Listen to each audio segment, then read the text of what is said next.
Hello, everybody. Welcome to the video today. If you guys haven't heard, Jeff Okudah, the former something great overall pick, uh, a bit back, maybe 2019, 2018. Probably should have done my research on this, but really good player.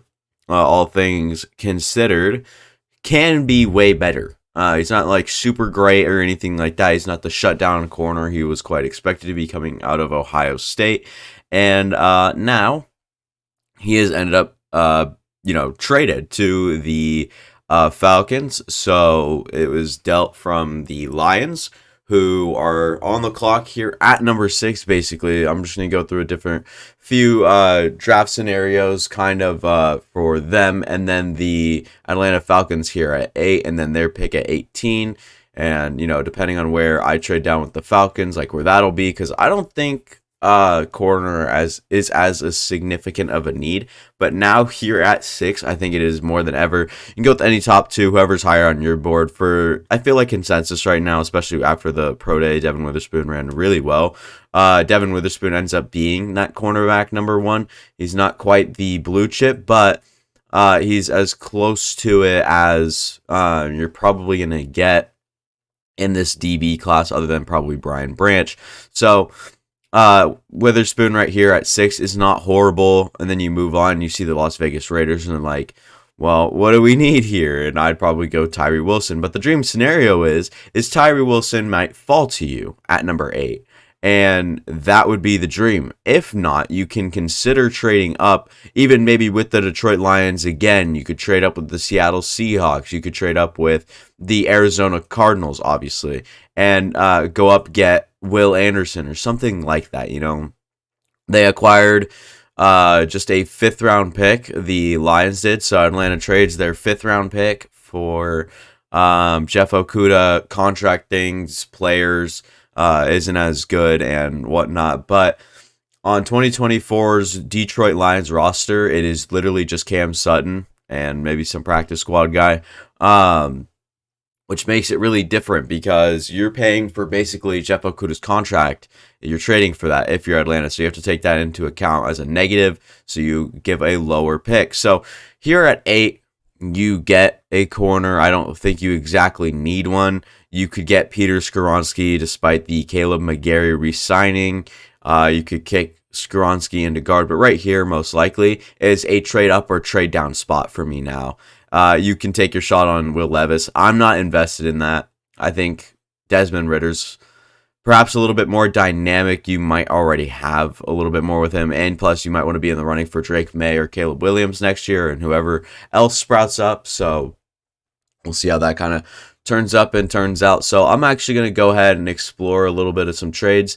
I'll look down and look up the board, and we'll see what and who would be likely to maybe move up for someone, somewhere. I don't know. So this pick right here, these picks, it'll be a third this year to move up 3 spots. I think it'll be a little bit more steep than that, especially if you trade down with the Tennessee Titans to get Will Levis or someone at number 8, if that's their guy.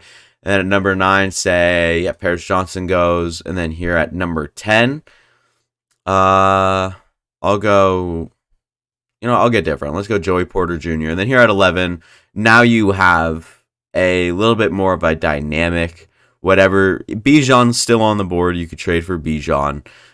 You could have traded down a little bit more than this. Maybe you trade down with the Houston Texans, who might be trying to move up for a certain someone on the offensive line if they want. It all depends on what these other teams want, is if whether or not you can find a trade partner if you're Atlanta. But this is kind of a one out scenario where you're going with Tennessee.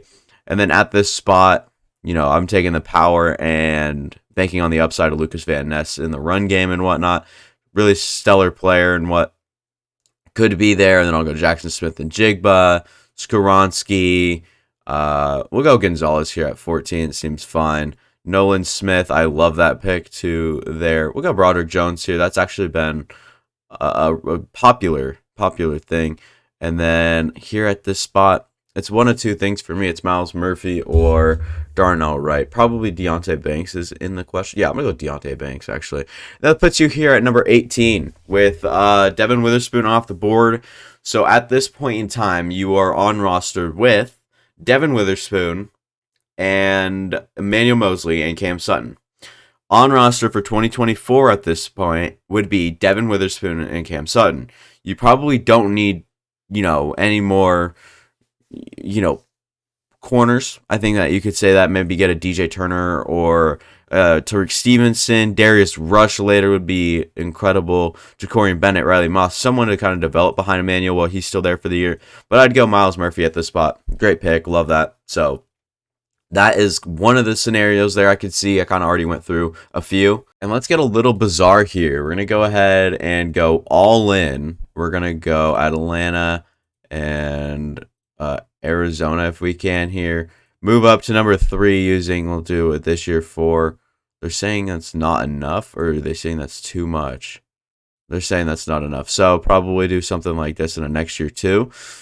So 1-8 and 44, and next year probably an early second to move up to number 3. Despite these being well needed and wanted assets for the Atlanta Falcons, you can just get a Will Carter. That's interesting. Will Anderson type player at number 3. I don't think that you'd be mad. And then here at number 4, CJ Stroud could be the guy.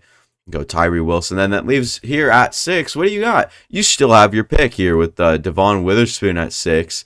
And then fast forward to your pick at number 18. Same type of things available. Probably edge rusher. It depends on kind of which one.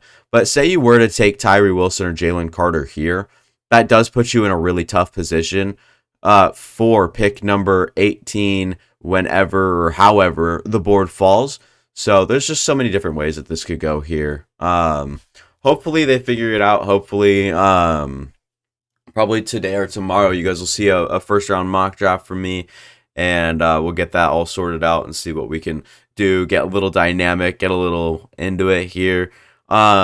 This is not a preview or anything like that. These are just quick little scenarios that they could go through. So that'll be all for me. Thank you guys for watching. I do appreciate every single one of you guys. And if you guys did watch all the way to now, make sure to consider liking and subscribing. It would mean a lot to me. See you guys next time.